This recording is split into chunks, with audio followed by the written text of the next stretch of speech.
Hello everyone, welcome back to Let's Play Super Mario RPG. I'm Dave, you may call me Moto Joe. While we got nowhere else to go, let's talk to the Elder, maybe he knows something. And he's waiting for us. And I just noticed he has gray skin like the rest of the nut jobs here. Yeah, that does it. No, well, you're an evil robot. What else do I need to know about you? This... I swear. Smithy employs robots. Okay. No, not at all. You're not at all shocking with your nut jobs. It was far from flaw. Well, yours was. Everyone else, no. Even then, like the gray skin is just a huge set off. Oh, really now? So, you want to be the prime dick sucker. That was a joke from the first one. Now, see here. Now, here is pretty much another infinite loop, and I will be glad. But the thing with this loop is that it actually counts how many times you go through it. So I'm gonna make a quick save state right here, and basically, I want to show you just what happens when you say no. All right. Yeah, that's the big oh shit moment. Basically, the more times you say no, more people that go in and, well, torture the Elder right there, and it actually does it. It's actually really clever how many times I mean, I've done loops like this where I increment a variable every time I run through this in my classes, where it increments the variable to count how many times you go through this, but he wasn't tickled, you were torturing him. But yeah, like I said, I programmed loops like this, so this isn't really out of the ordinary. But I want to make that amount of times I say no as low as possible. So I'm reloading my save state, and I'm just gonna surrender the damn star. I'm sure we'll get it back. I mean, well, you were gonna torture people. I've never really heard of tickle torture, and I think Nintendo just didn't want to see the word torture labeled there, but I really wouldn't say that. If he was being tickled, I think he would be laughing, not screaming for his death. Anyway, one thing I want to point out is that I'm bringing Malo along for this fight because he has a specific weakness that I want to exploit. Alright, I think that's about the equipment's all in the right order, so let's just get on. So let's go ahead and just chase after Yardovich. I mean, he can't have gotten away, right? He said there was an escape ship, but I doubt he's gotten it. Huh, Blade? Huh, that's a weird name for an escape vehicle. Yeah, well, what do you expect? Well, I knew... Well, what do you expect from robots? They're worried waters pussies. Ahead, Johnny! My favorite shark pirate is coming to the rescue. What a big damn hero. Yeah, stab him! Kill him! Rip his arms off! Do as much as you can outside the ocean. I imagine that you're gonna shrivel up and die out here. But hey, if you kill Yard for me, that'd be great. No? No, you're gonna leave it to me? Damn.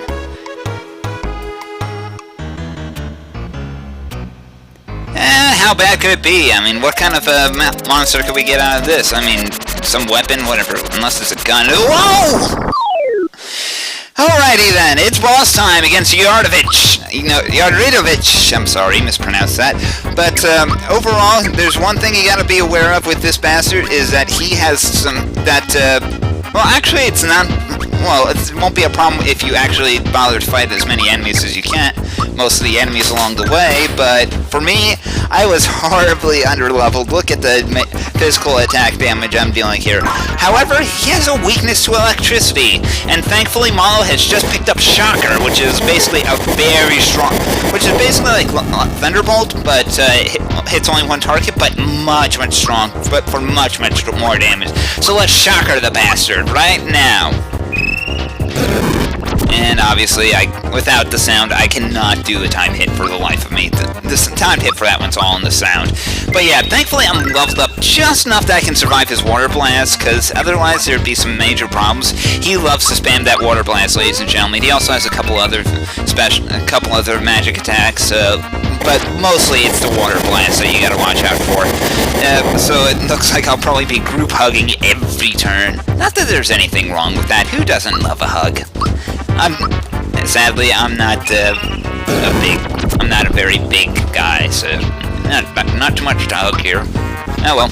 But overall, it's just pretty much, he does have one gimmick to this battle, but we won't be seeing it for a couple turns. One thing to keep in mind, though, just obviously keep using Shocker every chance you get on this bastard. And yeah, Flamestone. He also has Will-O-Wisp, whatever. But he mostly just uses those magic attacks, so along with Pierce and a couple of other spear attacks. Kind of lucked out with that one. So basically, the strategy for this one will be, well, since we don't have Geno to boost us all to high hell, we're going to be relying, well, largely on Peach's group hugs to heal. It's pretty much just keep your HP up as high as possible, especially considering, and when he does a Mirage attack, to find out which one's the real one, there's two ways. You can use Psychopath and hit the time, and use the time hit to figure out, and use the message to figure out which one to go, or you could use Thunderbolt. Whichever one takes the most damage is the fake. But honestly, I kind of do want to get rid of the fake just so that there's less damage coming in. So I'm gonna have Mario and Peach smash the shit out of the fake while Malo goes ahead and does his lightning stuff on him. The fake also has some attacks that the real one doesn't, or is it the other way around? The real one has some attacks that the fake doesn't. So if you see one of those attacks, chances are that one's the fake, and I believe the fake does not have Pierce. I'm not quite sure about that. But if you see one of them use Pierce, there's your real McCoy right there. So pretty much, yeah, there's three ways to tell them apart. Thunderbolt, Psychopath, and well, just watching their attacks and trying to figure out which one's real from that. Again, though, for the most part, Shocker is going to be your main weapon against this guy. And like I said, though, I am horribly underleveled, otherwise the battle would go on a lot faster. I'm gonna tell you now, this is gonna take up most of the episode, so it's gonna be another one of those fights, and I should probably do some off-camera level grinding. Probably. I mean, you'd think the stars would be enough to kind of cure that. Also, he's normally immune to jumps. He's like most of the Spike guys. I mean, come on, he has a spear on his head. He has a spearhead on his head, so it's not like he's gonna be not like you can actually jump on him normally, but well, I have the jump shoes equipped, so I figured I'd experiment with that, and maybe see if I could do that last-minute jump grinding. I mean, it's not like I can ever actually do 50 super jumps in a row. And that's basically what a fully grinded jump goes up to, like the equivalent of 50 super jumps, so that is something. If you can actually get more than 50, though, I applaud you. I think my greatest was 13 around. I've never gotten... There will be a point later on where we get rewards for doing like 30 or 100 super jumps, and those rewards are really worth it, but I have never done that. I've never gotten them. There's a lot to this game that I can't say that I've done, but I know it pretty well. So here he goes with another Mirage attack. I should point out that even though it might look like it this time, it's not always going to be the same one, the one in the same position being the fake each time. So that's why you kind of need to use either Thunderbolt or Psychopath to feel out which one. I'm in the mindset that why not just do damage to figure out which one's real and which one's fake. Thunderbolt works pretty well for that one, I say. I mean, you saw how little damage Thunderbolt was doing to Yari there. I mean, it was like, it was doing as much as Peach's slaps were. It's actually a little sad, but oh well. And yeah, this fight, I really can't think of too much else to say for this fight, especially considering the long runtime for him. But I do actually, if most of the other weapons, most of the other, most of the Smithy's other minions, for the most part, have punny names based on weapons. Mac is, well, based off of a little song called Mac the Knife. Never heard that when I was younger. It actually took me quite a while to hear it, and it's a catchy tune. I like it. But let me see. We've had Bowyer, obvious. Punchinello is not one of Smithy's minions, so, and, but Yaridovich, I believe Yari is a Japanese spear, so yeah, there's that.